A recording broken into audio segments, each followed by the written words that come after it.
আগামীকাল অর্থাৎ 8ই মার্চ দক্ষিণ 24 পরগনার মথুরাপুরে সভা করতে আসছেন তৃণমূল কংগ্রেসের সাধারণ সম্পাদক অর্থাৎ তৃণমূল কংগ্রেসের second in command Abhishek Bandyopadhyay.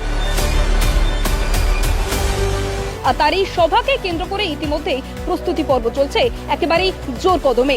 মঞ্চ থেকে শুরু করে সভাস্থল এবং অতিথিদের বসার জায়গা থেকে শুরু করে কর্মী সমর্থকদের বসার জায়গা আমি একটু দেখানোর চেষ্টা করবো। একেবারেই দেখতে পাচ্ছেন আপনারা মঞ্চ তৈরির যে কাজ সেটা কিন্তু একেবারে প্রস্তুতি পর্ব জোর কদমে চলছে এবং এখানে কিন্তু বিভিন্ন তৃণমূল কংগ্রেসের নেতৃত্বরা বারবার পুরো বিষয়টা খতিয়ে দেখছেন এবং লাগাতার বেশ কয়েকদিন ধরে কিন্তু মথুরাপুর লোকসভা কেন্দ্রের সাংসদ বাপি হালদার এখানে আসছেন এবং উনি পুরো সভাস্থল পরিদর্শন করছেন এবং একটু দেখানোর চেষ্টা করবো। একেবারে কিন্তু পুলিশ ব্যবস্থা একেবারে আঁটোসাঁটো করা হয়েছে, প্রশাসন নিরাপত্তা ব্যবস্থা চারিদিকে পুলিশ মোতায়েন করা হয়েছে এবং একই সাথে এখানে পানীয় জলের ব্যবস্থা করা হয়েছে এবং পানীয় জলের সাথে সাথে যে সমস্ত কর্মী সমর্থকরা এখানে আসবেন তাদের জন্য কিন্তু ফ্রি মেডিকেল ক্যাম্পেরও ব্যবস্থা করা হয়েছে। একেবারে বলা যেতেই পারে আগামীকালের যে সভা হতে চলেছে সেটা একেবারেই জোর কদমে প্রস্তুতি চলছে, তার সাথে সমস্ত কিছু ব্যবস্থা এখানে করা হয়েছে এবং এই যে সভাস্থল রয়েছে এখানে কিন্তু যে নেতৃত্বরা তৃণমূল কংগ্রেসের যে নেতৃত্বরা রয়েছে তারা কিন্তু মনে করছেন লক্ষাধিক এখানে কর্মী সমর্থক হতে পারে এমনটাই আশা করছেন। প্রায় 1.5 লক্ষাধিক মানুষ, 20 গুণ বেশি লোক এখানে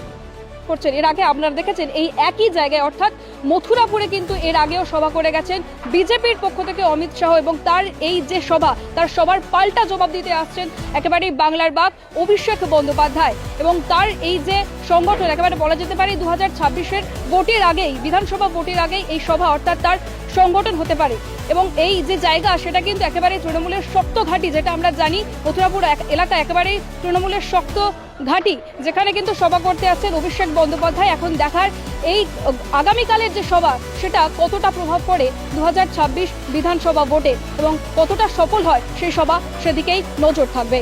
আমরা ইতিমধ্যেই সভাস্থলে এসে পৌঁছেছি, আমরা একটু কথা বলবো। আচ্ছা, আগামীকাল তো অভিষেক বন্দ্যোপাধ্যায় এখানে আসছেন, সংগঠন তৈরি করছেন, আচ্ছা কি মনে হয় 2026 বিধানসভা ভোটে কি এর প্রভাব কতটা পড়তে পারে?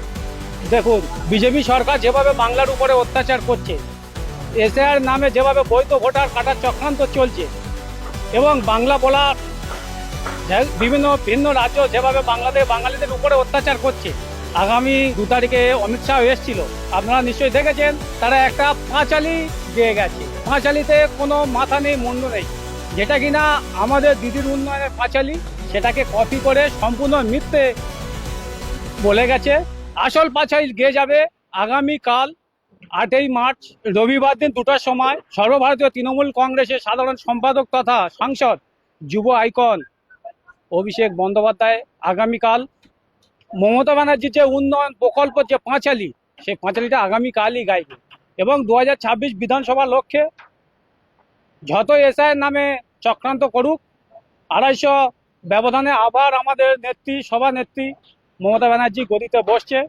প্রভাব কি বলবো, প্রভাব পড়েই গেছে। এখন আমরা যা আমাদের প্রস্তুতি দেখছেন, মথুরাপুরের মানুষের মধ্যে যে উন্মাদনা, আমার এই প্রায় 50 বছরের জীবনে, রাজনৈতিক জীবনে কোনোদিন এত প্রভাব আমরা দেখিনি, লক্ষ্য করিনি। আমরা অভিষেক বন্দ্যোপাধ্যায়ের মিটিংয়ে আসবো, এই জল্পনা কল্পনা ছাড়া আর মথুরাপুর আর কোনো কথাই নেই। মথুরাপুরে আমাদের 1 লক্ষ চেয়ার শুধু পাতা হবে, আপনারা দেখবেন চেয়ারে তিল ধারণার জায়গা থাকবে না। শুধু তাই নয়, রাস্তার উপরে প্রায় 50,000 লোক দাঁড়িয়ে থাকবে। আমাদের এখন আশঙ্কা যে এত মানুষ আমরা কিভাবে এখানে বসতে জায়গা দেব। আচ্ছা, আগামীকাল তো এখানে অভিষেক বন্দ্যোপাধ্যায় সভা করতে আসছেন, তো কি মনে হয় আপনার এমপি হিসাবে যে কতটা প্রভাব পড়বে 2026 বিধানসভা ভোটে? দেখুন, 2026 বিধানসভা নির্বাচন আপনারা ইতিমধ্যে জেনে গেছেন কি দক্ষিণ 24 পরগনা জেলার 31টা সিটই তৃণমূল কংগ্রেসের জয় জয়কার হবে, এটা শুধুমাত্র সময়ের অপেক্ষা। তাই বিজেপি এই এলাকার বুকে এসে অশান্তি সৃষ্টি করতে চেয়েছে, বিভিন্ন কুৎসা অপপ্রচার আমাদের সম্মানীয় নেতা নেত্রীদের নামে করেছে, বিধায়ক সাহেব সহ আমাদের সকলের নামে বিভিন্নভাবে কুৎসা অপপ্রচার করেছে।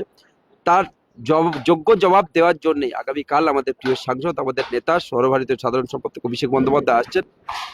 প্রায় 1.5 লক্ষাধিক মানুষ ইতিমধ্যে সবাই সাজো রব আগামীকাল এই গোপীনাথপুরের মাঠে সবাই সমবেত হবেন এবং প্রিয় নেতার যে দিক নির্দেশিকা সেটা সবাই শুনবেন এবং আগামী দিনের আমাদের যে এগিয়ে চলার প্রেরণা, সেই প্রেরণা আমরা নিয়ে এখান থেকে যাব। কি মনে হয় অভিষেক বন্দ্যোপাধ্যায় সভায় অমিত শাহের সভা থেকে বেশি সমর্থক হবে? অমিত শাহের সভা থেকে 7,000 লোক হয়, তাহলে আমি আপনাকে বলছি ওর থেকে মানে অন্তত পক্ষে 20 গুণ বেশি লোক এখানে হয়। 10 গুণ বলবো না, 20 গুণ অধিক হবে। নিশ্চিত, আপনারা দেখবেন কালকে। আচ্ছা, ও শুভেন্দু অধিকারী কিন্তু এসে বলেছিলেন যে পাড়ায় পাড়ায় রোহিঙ্গা ঢুকে গেছে। পাড়ায় পাড়ায় কি সত্যি রোহিঙ্গা খুঁজে পাওয়া গেছে? সেটা শুভেন্দু অধিকারীকে জিজ্ঞেস করুন, ওর উত্তরটা শুভেন্দু দিতে পারবে না। রোহিঙ্গা কেমন দেখতে, রোহিঙ্গার ডেফিনেশন কি, সেটা তিনি নিশ্চয়ই বলতে পারেন। তিনি বিরোধী দলনেতা, দায়িত্ববান মানুষ, নিশ্চিত তিনি বলতে পারেন। হ্যাঁ পড়বে, ভালোই পড়বে, কেননা এর আগে অমিত শাহ এসেছিলেন কিন্তু ওনারা শুধু ভাওতা দিয়ে যান, কোনো কিছু কাজের কাজ কিছুই করে না। একটা মানুষ জ্বালান পোড়াবে, সেই জ্বালানির গ্যাসটুকু এত দাম বাড়িয়েছে যে মানুষ সেটা কিনে মানে পোড়াতে পারছে না। হ্যাঁ এতই বাড়িয়ে দিয়েছে। আর আগামী দিনে আমাদের দেশের সৈনিক অভিষেক বন্দ্যোপাধ্যায় আসছে, জানিয়ে উনি আমাদের আরো ভালো বার্তা দেবেন যে আমরা আরো ভালোভাবে যাতে চলতে পারি। আমরা তো প্রচুর ভালো আছি, সুখেই আছি, আরো আমাদের সেনাপতি এসে আমাদের আরো ভালো বার্তা দিয়ে যাবে যাতে আগামী দিনে আরো আমরা ভালোভাবে থাকতে পারি, মাথা উঁচু করে বাঁচতে পারি। দিদিকে আমরা সব সময় শক্ত করে হাত ধরে থাকবো। আমরা মহিলা, আমরা যেভাবে উন্নয়নের প্রভাব আমাদের মধ্যে দিয়েছে দিদি, আমরা উপকৃত। এই যে 1000 টাকা করে 1500 টাকা বাড়িয়ে দিয়েছে, 1200 থেকে 1800 করে দিয়েছে, মেয়েরা ভীষণ ভাবে উপকৃত। এই টাকাটা মেয়েদের প্রত্যেকটা মহিলাদের কাজে লাগছে, অনেক বিপদ আপদের মহিলাকে সাহায্য করতে দিদি। হ্যাঁ অনেক মহিলারা মাথার ছাদ পর্যন্ত পেয়ে যাচ্ছে, ঠিক আছে। তো মহিলারা প্রত্যেকটা মহিলা সবাই উপকৃত, প্রত্যেক মানুষ উপকৃত। যাবো, ঠিক আছে, দিদির হাত আমরা কোনোদিন ছাড়বো না, ভবিষ্যতেও ছাড়বো না। দিদিকে আমরা চতুর্থবারের জন্য মুখ্যমন্ত্রী হিসেবে দেখতে চাই। অমিত শাহের সভাতে যা না লোক জমেছে তার থেকে বেশি আমরা দিদির সভাতে লোক যাতে জোগাড় করতে পারি, সবাই সেই চেষ্টাই করব। আর সব মেয়েরা আমরা দিদি আমাদের চেষ্টা করতে হবে না, লোক এমনি থেকেই চলে আসবে। মানুষের সাহায্য পেয়েছে এমনি থেকেই চলে আসবে, কাউকে বলতে হবে না, কাউকে আহ্বান জানাতে হবে না। দিদিকে আমরা ফোন করছি, আমরা ঘরও পেয়ে যাচ্ছি। আমাদের কারোর পিছনে ছুটতে হচ্ছে না, যে আমাদের নেতাদের পিছনে বলতে হচ্ছে না যে আমাদের একটা ঘর দিন। আমরা দিদিকে কল করছি, সেখান দিয়ে আমরা ঘর পেয়ে যাচ্ছি। এর থেকে মানুষ আর আবার কি বেশি চায়? আমরা এতেই খুশি। আর আমরা চাই টিএমসি সরকার যেন বারে বারে থাকুক।